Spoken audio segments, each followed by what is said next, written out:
It's a beautiful stretch of beach, miles of sand and water along the Atlantic Ocean south of New York's Long Island.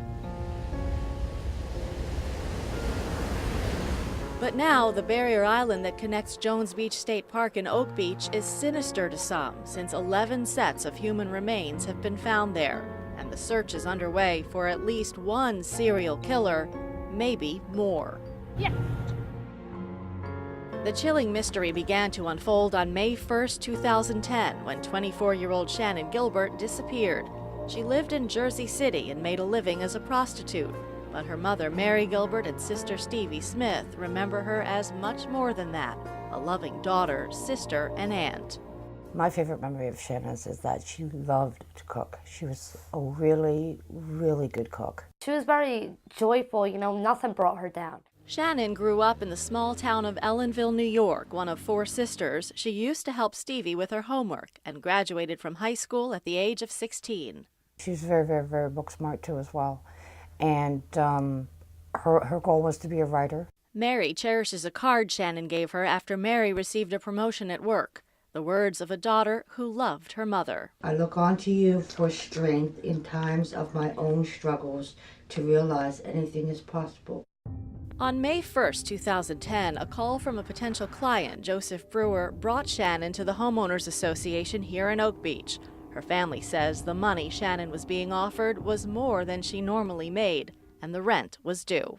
I believe quite possibly she was drugged, that maybe she was slipped something, that she was given something to drink or to maybe eat. She knew she wasn't feeling right, that she possibly knew something was wrong.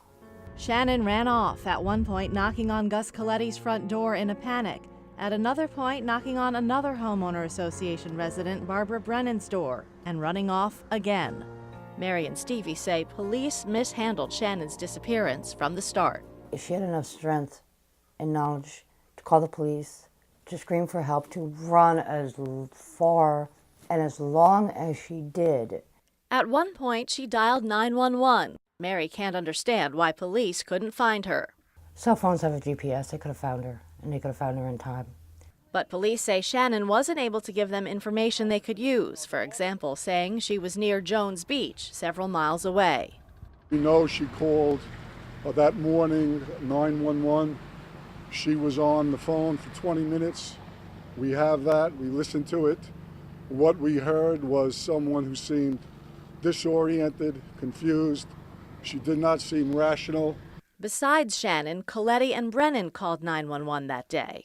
After Mr. Coletti called, our patrol units were on the scene within 18 minutes, but actually within 10 minutes after Ms. Brennan called. So we had police on the scene. The big mystery was what happened to her. I believe they didn't take the matter serious because of her profession. Shannon's disappearance remained unsolved, so Mary Gilbert investigated on her own, visiting Oak Beach and looking through her daughter's records. As Mary and her family waited for news of Shannon's whereabouts, there was a major development. In December 2010, a police dog and handler looking for Shannon found human remains along Ocean Parkway, which leads to Oak Beach, not far from where Shannon was last seen. But it was not what anyone was expecting.